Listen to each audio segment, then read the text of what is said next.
오늘 주실 말씀 크게 받는 마음으로 자리에서 일어서시겠습니다. 시편 89편 1절에서 3절 말씀 한 목소리로 받들어 읽도록 하겠습니다. 한 목소리로 받들어 읽겠습니다. 시작. 그의 터전이 성산에 있음이여 여호와께서 야곱의 모든 거처보다 시온의 문들을 사랑하시는도다. 하나님의 성이여 너를 가리켜 영광스럽다 말하는도다. 아멘. 예, 자리에 앉으시겠습니다. 올해 우리에게 영광이 우리 땅에 머무를 것이라고 했는데요. 가장 먼저 회복되어야 될 영광이 예배의 영광입니다. 오늘 예배의 영광에 대해서 같이 나누도록 하겠습니다. 한번 같이 고백하겠습니다. 옆에 분에게 이렇게 고백하겠습니다. 예배가 영광입니다. 우리 하나님 앞에 고백합시다. 예배의 영광을 회복시켜 주옵소서. 1절 한번 같이 다시 읽도록 하겠습니다. 시작. 그의 터전이 성산에 있으며. 하나님의 터전이 성산에 있다. 하나님 나라를 세우는 데 필요한 모든 그 기반을 이 성산에 둔다. 성산은 이제 언약궤가 있는 시온을 이야기하죠. 어쨌든 하나님이 이 성산에다가 시온에다가 하나님 나라가 세워지는 모든 터전을 둔다는 것입니다. 집을 짓기 위해서 터전이 필요하고요. 나라를 세우기 위해서도 터전이 필요하잖아요. 하나님 나라의 터전은 시온이다, 성산이다 이렇게 이야기하는데요. 여러분 오늘날 신약시대에는 성산이 따로 존재하지는 않죠. 시온이 따로 존재하지는 않습니다. 예루살렘이 따로 의미가 있는 것이 아닙니다. 신약시대를 여신 예수님은 따로 성산으로서의 예루살렘은 필요 없고 영과 진리로 바른 예배가 드려지는 곳이 바로 성산이다라고 선언하셨지요. 요한복음 4장 21절에 보면 예수께서 이러시되 여자여 내 말을 믿어라. 이 산에서도 말고, 그러니까 이 사마리아 사람들이 예배드리는 곳이 그리심산이었는데요. 그리심산에서도 말고 예루살렘에서도 말고 이 장소가 아니라 아버지께 바르게 예배 드릴 수 있는 바른 예배가 회복되어지는 곳이 있을 것이다 라고 이야기하면서 23절 같이 한번 읽어볼까요? 시작. 아버지께 참되게 예배하는 자들을 영과 진리로 예배할 때가 오나니 곧 이때라. 아버지께서는 자기에게 이렇게 예배하는 자들을 찾으시느니라. 그래서 하나님은 하나님 나라가 세워지는 모든 기반을요 영과 진리로 바르게 예배하는 곳에 두신다 이렇게 이야기하고 있는데요. 하나님 나라가 세워지는 모든 터전, 모든 기반, 첫 번째는요 바른 말씀의 터전을 바른 예배에 두신다는 말입니다. 이사야서 2장 3절에 보면요 많은 백성이 가며 이러기를 오라 우리가 여호와의 산에 오르며 야곱의 하나님의 전에 이르자. 그가 그의 길을 우리에게 가르치실 것이라. 우리가 그 길로 행하리라 하리니 이는 율법이 시온에서부터 나오고 여호와의 말씀이 예루살렘에서부터 나올 것입니다. 이렇게 이야기하고 있습니다. 시온 예루살렘 영과 진리로 바르게 예배드려지는 곳에서 하나님의 말씀이 율법과 여호와의 말씀이 나오게 될 것이다. 이렇게 이야기하고 있습니다. 여러분 하나님 말씀은 성경이죠. 성경은 우리가 개인적으로 큐티도 할 수 있습니다. 성경 공부도 할 수 있습니다. 하지만 여러분 바른 예배가 드려지는 예배 자리에서 선포되어지는 말씀은 이것과 다릅니다. 예배 자리에서 선포되어지는 말씀은 큐티 나눔이 아니고요. 성경 공부가 아닙니다. 저는 공예배에서 설교할 때마다 굉장히 많이 이 바른 말씀이 선포되어지는 캐리그마의 터전이구나라는 생각을 하게 됩니다. 캐리그마라는 단어가 있습니다. 설교에 대해서 사용되어지는 원어인데요. 무엇이냐고 하면 한번 따라하겠습니다. 계시, 선포. 여러분 우리는 눈이 먼 존재입니다. 하나님을 다 알 수 없습니다. 근데 하나님이요. 이 말씀이 선포되어질 때 먼저 계시를 열어주십니다. 보이지 않던 게 보입니다. 그리고는요 그것을 선포하는데 이 선포는 마치 하늘에서 천둥이 이 땅에 막 울려 퍼지는 것처럼 그 계시된 진리가 담대하게 그대로 되어질 것을 이렇게 선포하는 것을 의미합니다.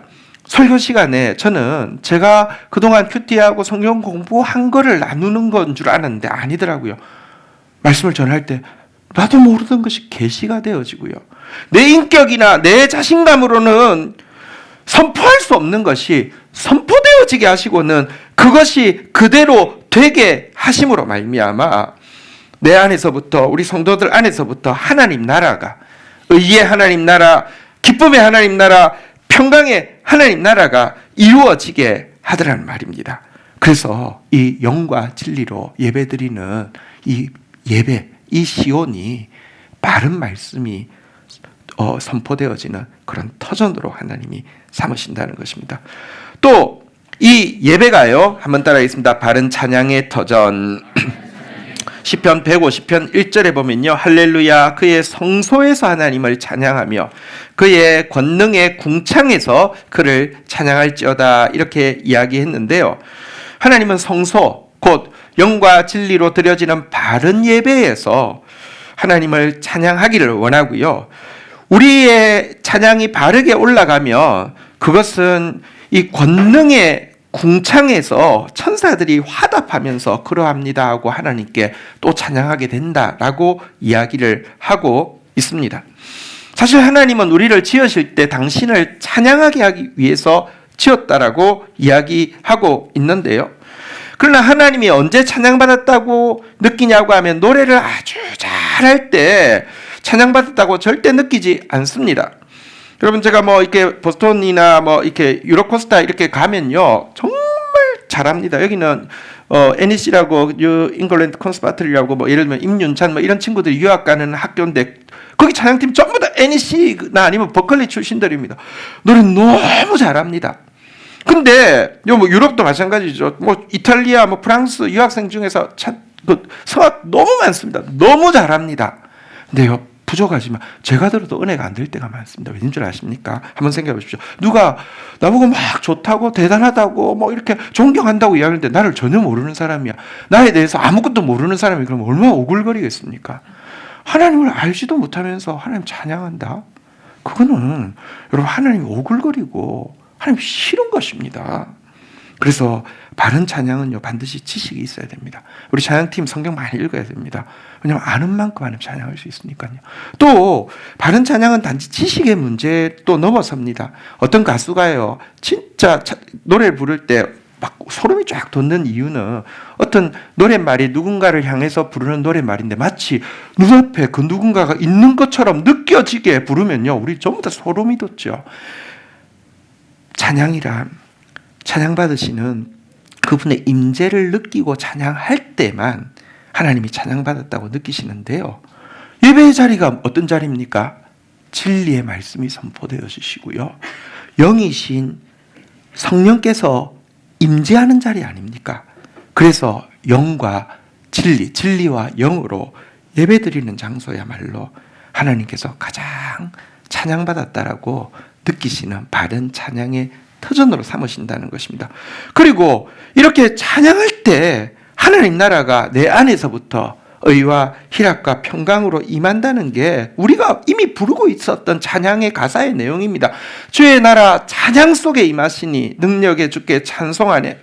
주를 찬양할 때 주의 나라 이미 임했네. 주의 영원한 나라 보게 하소서. 내 안에 먼저 임하고 나니까 완성되어질 그 나라를 더 꿈꾸게 하는 게 찬양이란 말입니다.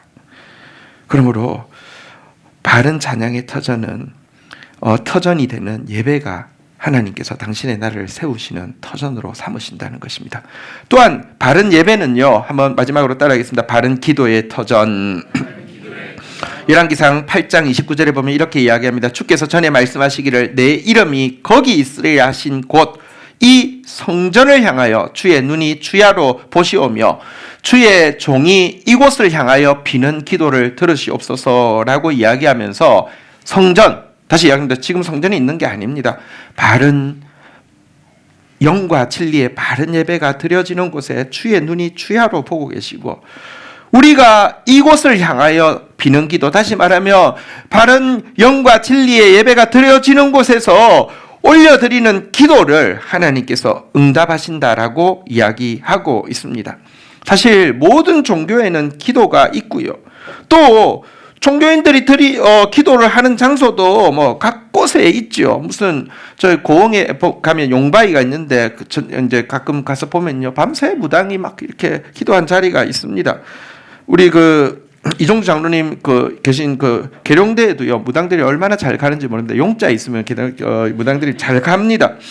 그런데 그들이 드리는 기도가 아니라요, 하나님께 상달되어지는 바른 기도란, 여러분, 영과 진리와 영의 예배가 있는 곳에서만 드려진다라는 말입니다.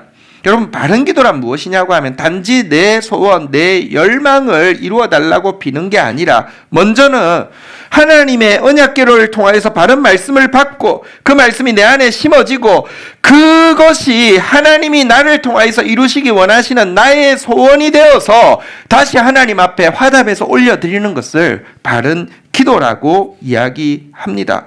이런 바른 기도, 다시 말하면 말씀 없는 기도를 드리면 기독교인이 드리는 기도도 무당이 하는 기복과 전혀 다르지 않습니다.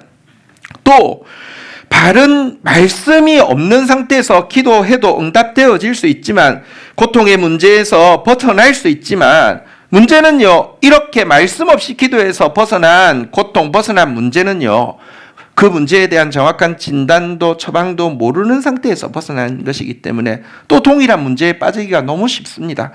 하지만 정말 바른 말씀 가운데 바른 정확한 진단과 정확한 그 처방 약을 통해서 벗어난 사람은 웬만해서 그곳에 잘 넘어지지 않지요. 그리고 말씀을 알고 기도하다 보면요, 말씀을 알고 기도해도 하나님 뜻은 이거지만 내 뜻은 이건데 웬만하면 내 뜻도 이루어 주십시오. 제일 처음에는 이렇게 기도합니다. 정직하고 그 뜻도 이루어 주십니다. 그런데요, 점점 하나님의 말씀을 가지고 기도하다 보면요, 일시적이고 덧없는 내 소원, 이 세상의 필요들은 자연스럽게 내려가게 되고요, 진짜 하나님의 소원, 더 큰 소원이 내 소원이 되어지게 됩니다. 그러고 나면 하나님 또 필요한 것들을 다 채우시는 것도 경험하면서요, 점점 더 나 자신이 거룩해져 가고요, 의와 희락과 평강의 하나님 나라가 내 안에 이루어져 가게 하는 것입니다. 그래서 하나님은 바른 기도의 터전도 영과 진리의 예배가 드려지는 이 예배를 통하여서 삼으시고 하나님 나라를 세우시는 터전이 되게 하신다는 것입니다. 하나님이 1절 우리 다시 한번 고백하겠습니다. 같이 읽겠습니다. 시작. 그의 터전이 성산에 있으며. 바른 말씀의 터전, 바른 찬양의 터전, 바른 기도의 터전도 다른 곳이 아니라 성산, 바른 예배에 있다라고 이야기하고 있습니다. 2절 한번 읽어보도록 하겠습니다. 같이 읽겠습니다. 시작. 여호와께서 모든 거처보다 모든 터전이 바른 예배에 있기 때문에 하나님은요, 당신의 택한 이스라엘 백성들의 모든 삶의 거처보다 시온의 문, 그러니까 이 예배처를 더 사랑하신다라고 이야기합니다. 신자의 모든 일상의 삶보다 예배의 삶을 더 중요하게 여기시고 사랑하신다는 말이지요. 이 말이 우리 일상의 삶을 하나님이 간과하시거나 중요하지 않다고 사랑하지 않는다는 말이 아닙니다. 우리의 가정생활 중요합니다. 우리의 직장생활도 사랑하시고 우리의 자녀 양육과 우리의 건강도 중요하고 주님이 사랑하십니다. 그럼에도 불구하고 하나님이 시온의 문을 더 사랑하시는 이유 무엇인 줄 아십니까? 바른 영과 진리의 예배가 있는 사람, 그 영과 진리의 예배를 통해서 내 영혼이 회복되어지고 내 안에 의와 희락과 평강의 하나님 나라가 임한 사람만이 가정과 직장과 자녀 교육에서도 열매를 맺을 수 있고 하나님 나라를 세울 수 있기 때문에 그렇습니다. 우리가 시편을 묵상할 때마다 다윗의 고백에서 너무 많이 들어서 익숙하지만 한 번만 더 생각하면 굉장히 생경스러운 고백이 있습니다. 다윗은 예배를 너무 사랑했습니다. 무엇이라고 고백합니까? 만군의 여호와여, 주의 장막이 어찌 그리 사랑스러운지요. 내 영혼이 여호와의 궁정을 사모함으로 새약하며 내 마음과 육체가 살아계시는 하나님께 부르짖나이다.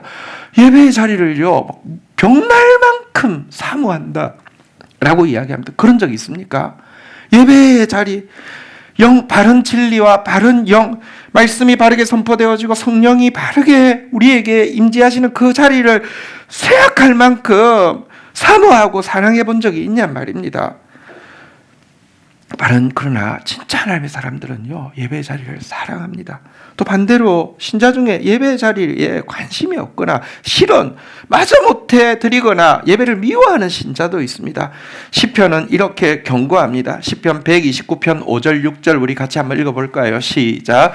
무릇 시온을 미워하는 자들은 수치를 당하여 물러갈지어다. 6절 한번 읽어볼까요? 시작. 그들은 지붕에 풀같이 지어다. 그것은 자라기 전에 마르는 것이라. 보십시오. 예배를 미워하는 사람들이 있습니다. 마지못해 드리고 정말 그냥 예배 딱 들어오면서부터 잘 준비하고 와서 푹 주무시고 나가시는 분들 계십니다. 그런데도요, 이거 안 드리면 찜찜하니까 예배 드리는데요. 여러분, 그것에 대해서 주님은 수치를 당할 것이다라고 이야기합니다. 지붕 위에 풀 같을 것이다라고 이야기합니다. 여러분, 지붕에 초가집이 풀 막 흩어 놓는 거 아니잖아요. 한 이 정도 하잖아요. 그러면 제일 위에 있는 것은 뭐 베어서 죽었으니까 또 햇살이 쬐니까 마르니까 금방 끝이지만 안에 있는 풀들은요, 아직까지 습기도 있고 하니까 뿌리가 없어도 자랍니다. 이걸 뚫고 자라겠죠. 자라면 뭐 그게 열매 맺겠습니까? 자라다가 마르고 끝나요. 예배를 사모하지 않아도, 예배를 사랑하지 않아도 자라는 것 같고 괜찮은 것 같아요. 근데 진짜 바른 진리와 영의 예배가 없는 사람은요, 자라기 전에 마르고 열매 맺지 못합니다. 기억해야 합니다. 여호와께서 2절 다시 한번 내 고백으로 한번 읽어볼까요? 시작. 여호와께서 야곱의 모든 거처보다 시온의 문들을 사랑하시고, 그렇다고 하면 우리도 시온의 문들을 사랑해야 되지 않겠습니까? 마지막으로 3절 한번, 주제 구절은 3절 한번 같이 읽어볼까요? 시작. 하나님의 성이여 너를 가리켜 영광스럽다 말을 한다. 그래서 시온, 영과 진리의 바른 예배가 드려지는 곳을 향해서 성도는요, 한번 따라하겠습니다. 영광스럽다. 영광스럽다 말해야 합니다. 나중에 하나님 나라가 완성되어지는 그날 모든 구원받은 백성들은 시온을 향해서, 바른 예배처를 향해서 영광스러웠다라고 고백하게 된다는 것입니다. 지혜로운 성도는 그래서 지금 여기 이 세상에서부터 예배의 자리를 사랑할 뿐만 아니라 예배의 자리를 가장 영광스럽다고 고백하는 사람입니다. 그게 예배의 영광입니다. 그런데 예배가 왜 영광스럽습니까? 예배가 정말 영광스럽기는 합니까? 여러분, 예배가 영광스럽게 느껴지게 하기 위해서 좋은 방법이 있죠. 예배당을 막 화려하게 짓고요. 혹은 예배 순서를 진짜 무슨 어떤 공연보다도 콘티를 1초 단위로 짜가지고 막 쉴 틈이 없이 너무 화려하게 해가지고 하는 경우도 있는데, 여러분, 그러면 이렇게 초라한 예배당에서 드리는, 이렇게 그냥 평범한 예배 순서로 드리는 예배는 영광스럽지 않은 거잖아요. 그죠? 근데 여러분, 그런 화려한 예배당에서 드리는 예배라고 영광스러운 것 아니고요. 초라한 예배당이라고, 초라한 예배 순서에서 드리는 예배가 영광스럽지 않은 것이 아닙니다. 사실 예배당과 예배는 우리가 예배를 떠올릴 때 고착적으로 연관해서 이미지로 가지고 있지만, 생각해 보십시오. 아담과 하와가 있었던 에덴 동산에 하나님이 예배당부터 지었습니까? 혹은 아담과 하와가 하나님을 예배할 때에 여러분 예배 순서가 있었습니까? 예배당과 예배 순서는 부차적인 것입니다. 그것 없이도 영광스러운 것이 예배입니다. 예배가 왜 영광스러운지를 가장 잘 알 수 있는 것은 신약시대에 이 땅에 오신 예수님께서 예배라는 단어를 쓰실 때 사용하신 단어인 프로스쿠네오라는 뜻을 아는 것인데요. 그 뜻은 입맞춤이라는 뜻입니다. 우리 아까 읽었던 요한복음 4장 23절을 한번 다시 띄워놓으면요, 이 예배라는 단어, 예수님께서 쓰신 예배라는 단어는 프로스쿠네오, 입맞춤인데요. 그래서 이번에 읽을 때는 예배가 3번 나올 텐데 다 입맞춤으로 바꾸어서 읽으면 예수님이 하신 말씀이 됩니다. 같이 한번 잘하실 수 있겠죠? 자, 입맞춤 같이 한번 읽겠습니다. 시작. 아버지께 참되게 입맞춤하는 자들은 영과 진리로 입맞춤할 때가 오나니 곧 이때라. 아버지께서 자기에게 이렇게 입맞춤하는 자들을 찾으시느니라. 왜 예배가 영광스러운 줄 아십니까? 아버지께 입맞춤하는 것이 예배이기 때문에 그렇습니다. 왜 예배가 영광스러운 줄 아십니까? 아버지께 입맞춤하는 자를 아버지께서 찾아오시기 때문에, 하나님이 찾아오시기 때문에 예배가 영광스럽다라고 이야기하는 것입니다. 입맞춤이 뭡니까? 사랑을 나눈다는 표현이잖아요. 그죠? 성경은 일관되게 이야기합니다. 하나님은 우리와 영원한 사랑을 나누기 원하신다고. 하나님 우리를 영원토록 사랑하시고 우리를 신부로 맡기를 원하신다고. 우리를 사랑하신다는 게 성경의 가르침입니다.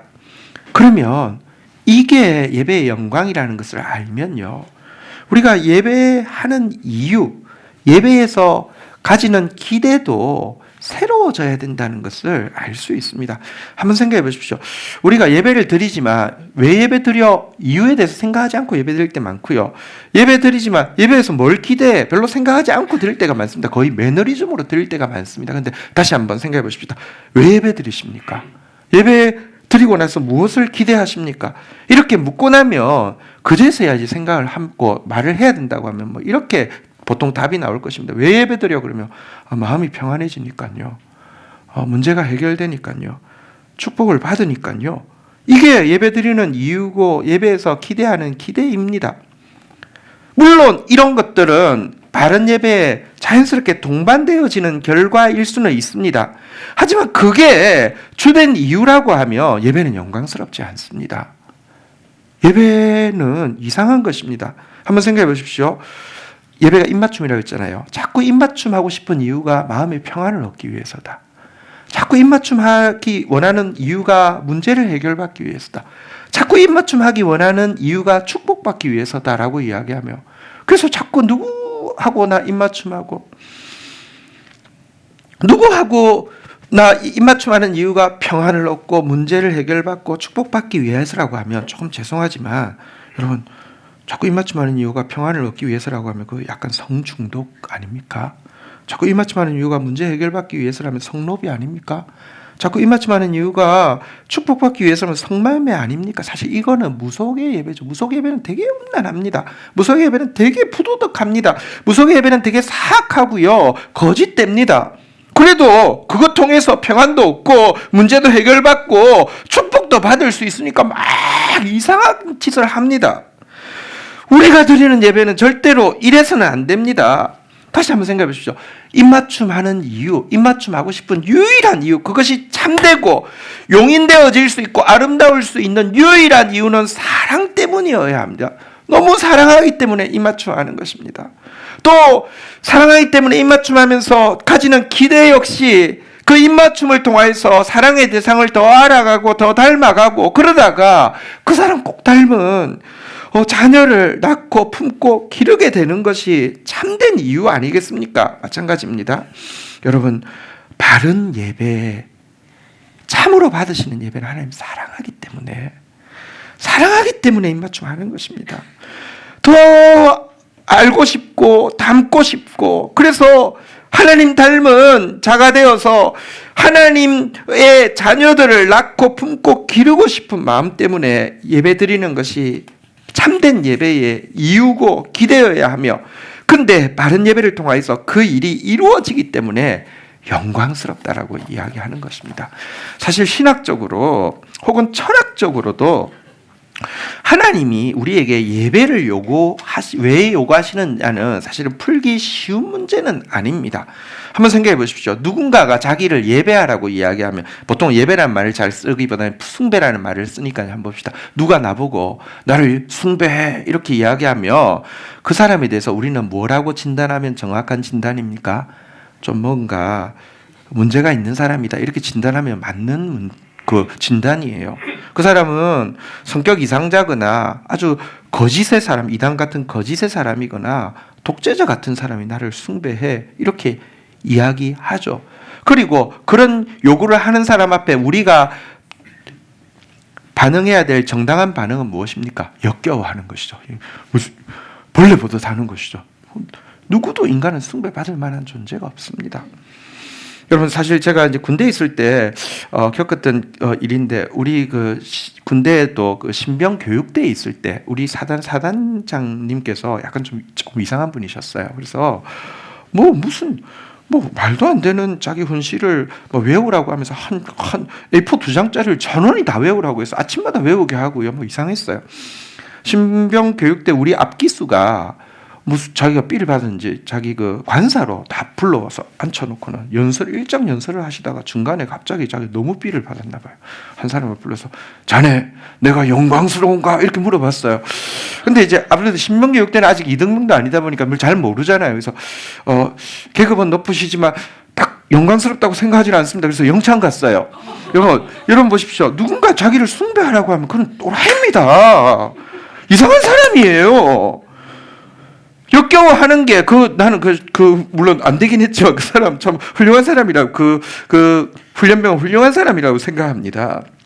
그런데 한번 보십시오.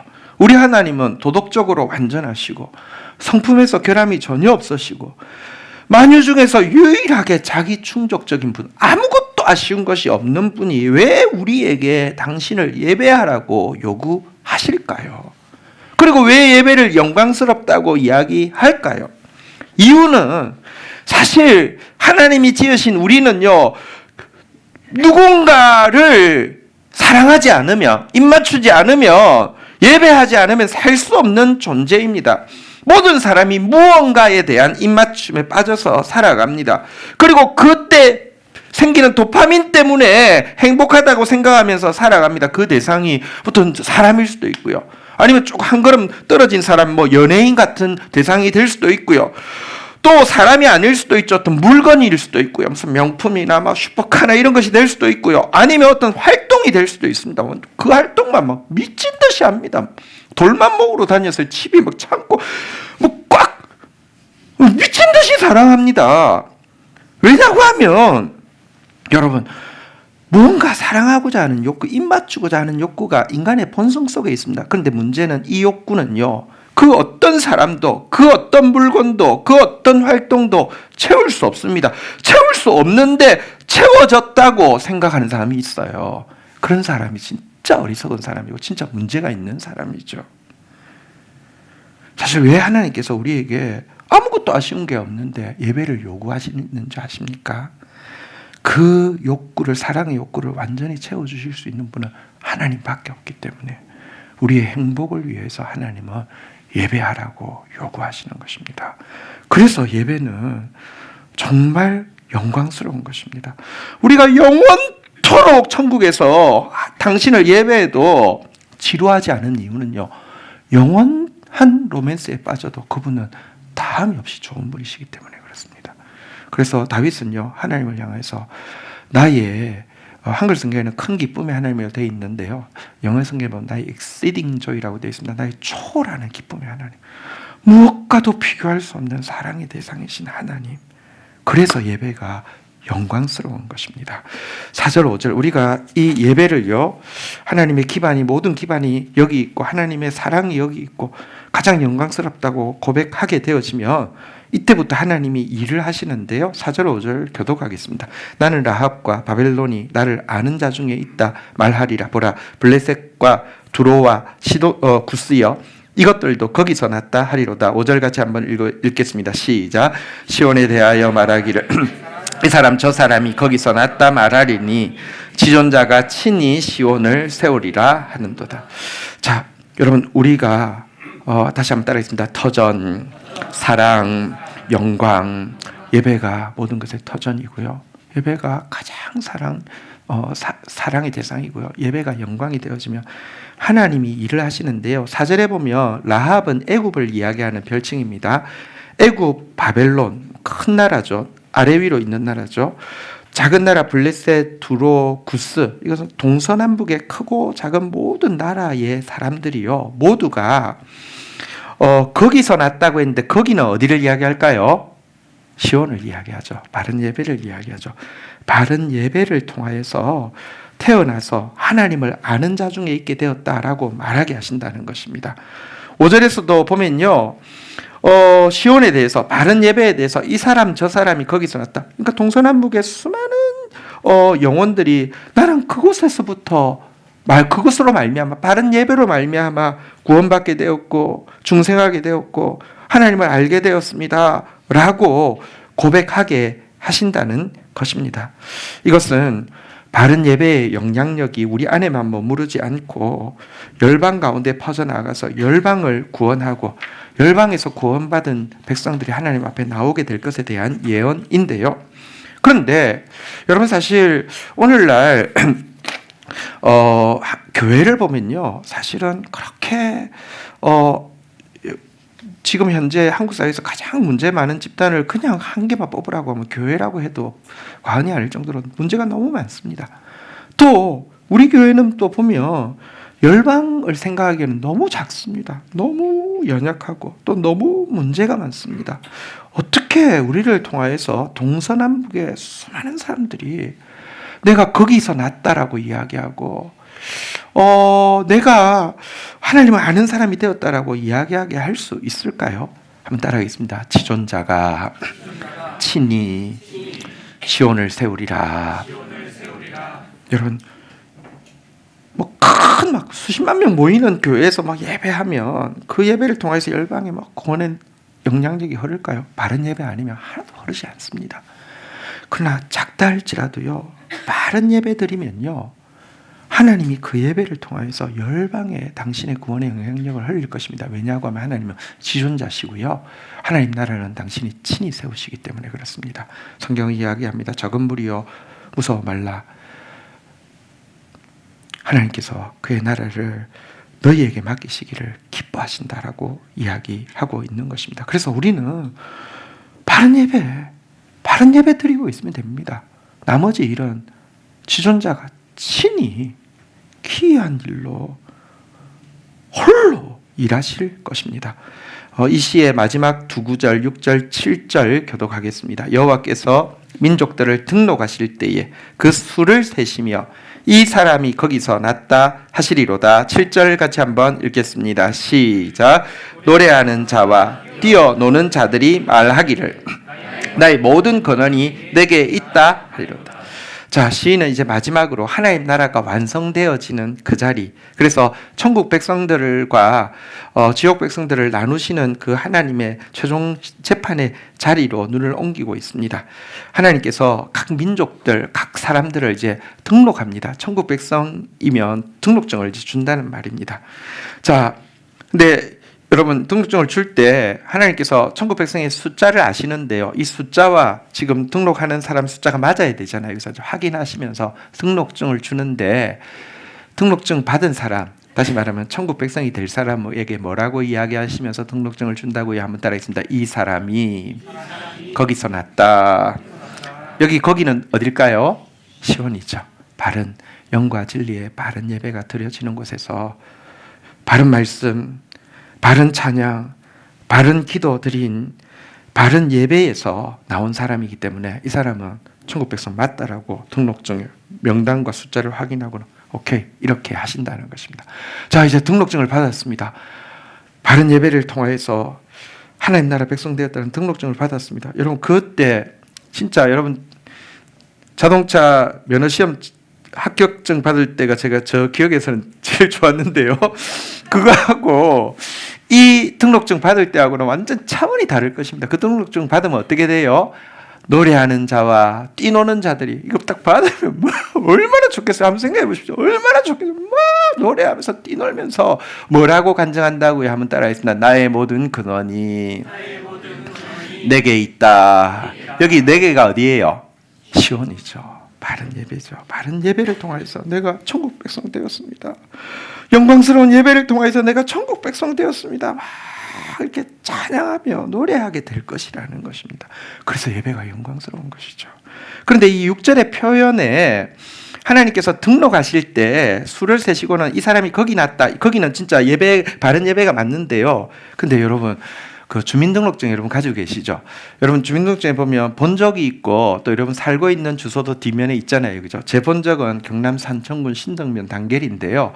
제가 사는 곳은 여기 서울시 송파구 잠실 본덕입니다. 보십시오. 바른 예배. 그러니까 나는 등록할 때 대한민국 사람인데 대한민국이라도 본적지는 경남 산청군 신덕면이에요. 어떤 사람이 구원받았을 때요, 그 사람의 본적지도 있을 거고요, 그 사람이 지금 있는 곳도 있을 텐데요, 등록하실 때 어떤 사람에 대해서 하나님께서요, 이 사람은 어디서 드려진 예배의 영향력을 통하여서 구원이 어떻게 흘러서 들어가게 되었는지를 본적지 삼아서 기록을 하실 터인데요. 우리가 지금 이곳에서, 작은 곳에서 바른 예배, 진짜 진리의 말씀 붙잡고 바르게 영으로 예배하고 있으면 이곳의 영향력이 하나님이 흐르게 하셨어요. 내가 알지 못하는 어느 지역에 어떤 누군가가 구원받는 근원이 이곳이 되게 한다며, 이 사람은 내가 본 적은 없는 성도인데 본적지가 다음 세대 교회 이렇게 되어 있을 거라는 것입니다. 그래서 천국 가서 만나면 본적을 딱 까고 보면 본적지가 같아요. 그래서 스토리를 들어보면 기가 막힌 스토리가 있죠. 우리의 예배를 통해서 한 사람이 어떻게 세워지게 되었고, 그 사람을 통해서 또 열매 맺은 사람도요, 또 본적지가, 그 사람 본적지도 또 다음 세대 교회가 되어 있을 거예요. 이 우리 교회 정말 바르게 말씀이 선포되어지고 바르게 기도가 올라가고 하나님 영광 받으시는 바른 찬양이 있고 열방을 향한 바른 중보가 있는 이곳을 통하여서 구원받아 호적의 본적지에 다음 세대 교회라고 기록될 사람이 많은 그런 예배처가 되기를 소원합니다. 말씀을 정리하겠습니다. 한번 다시 따라하겠습니다. 터전. 예배가 하나님 나라의 모든 터전입니다. 한번 따라하겠습니다. 사랑. 하나님은 예배의 처소를 가장 사랑하십니다. 한번 따라하겠습니다. 영광. 그래서 예배는 가장 영광스러운 것입니다. 그럴진데 올 한 해 우리에게 여러 가지 문제들이 있습니다. 제목들이 있습니다. 교회도 예배처의 문제 되게 중요하고, 저는 하나님께서 어떻게 인도하실지 소망하고 기대하는 마음 여전히 가지고 기도하고 있습니다. 그런데 여러분, 예배처보다 더 중요한 것이 예배입니다. 예배의 영광이 회복되어야 합니다. 예배를 향한 사랑이 회복되어야 합니다. 그런 소망부터 올 시작하면서 우리 가운데 살아날 때 하나님은 일하실 것입니다. 할렐루야. 우리 옆에 분들에게 축복하겠습니다. 자리에서 일어서시면서요, 축복하겠습니다. 예배가 가장 영광스럽습니다. 예배의 영광을 회복합시다. 다 함께 자리에서 일어서시겠습니다. 오늘 찬양팀 찬양이 완전히 성령의 교통하신 가운데 맞았는데요. 내 눈 주의 영광을 보내 다시 한번 뜻을 가지고 우리 주님 앞에 고백하며 나가겠습니다.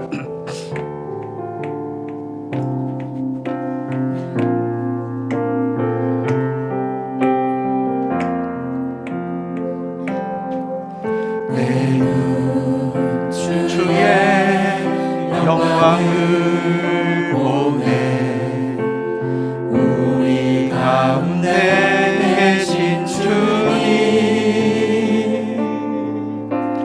그 빛난 영광 온 하늘 덮고 그 찬송 온 땅 가득해.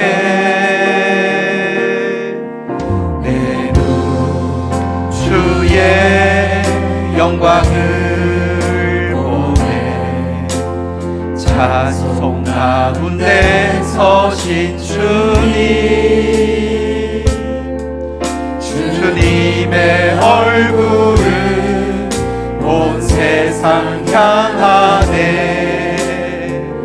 권능의 발을 드셨네. 주의 영광 이곳에 가득해. 우린 선해 주님과 함께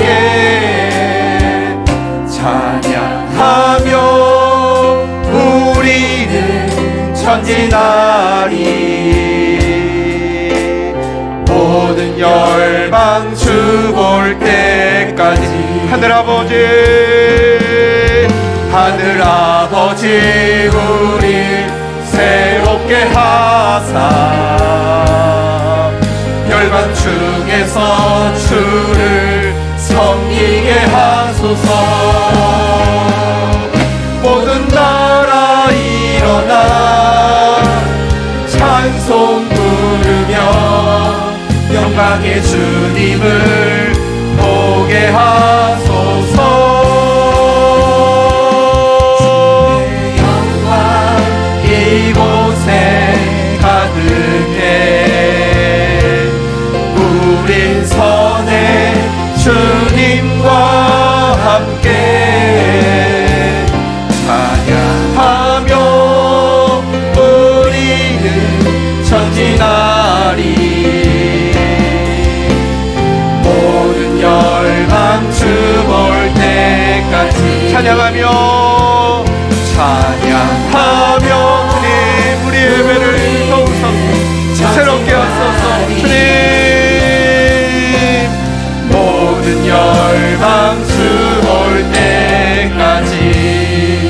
다 함께 주의 이름 3번 고백하면서 예배가 하나님 나라의 모든 터전이라고, 나도 예배를 더 사랑한다고, 예배가 가장 영광스럽다라고 고백하며 예배의 영광을 회복시켜 달라고 간구하며 나아가겠습니다. 주의 이름 3번 고백하겠습니다. 하나님, 우리에게 하나님 마음껏 사랑할 수 있도록, 그 사랑 안에서 영원토록 행복할 수 있도록 놀라운 당신과의 입맞춤 예배를 허락하여 주셨습니다. 예배의 영광을 우리로 세약할 만큼 사모하는 자 되어지게 하여 주옵소서. 예배의 처소를 가장 사랑하는 자 되어지게 하여 주옵소서. 나의 무너진 모든 터전들이 재건되어지는 것 예배로부터 시작되겠사오니 하나님, 2026년도 예배의 영광이 우리 교회 가운데 머무르게 하여 주옵소서. 우리의 삶 가운데 회복되어지게 하여 주시옵소서. 예수 그리스도의 이름으로 기도 올립니다. 아멘.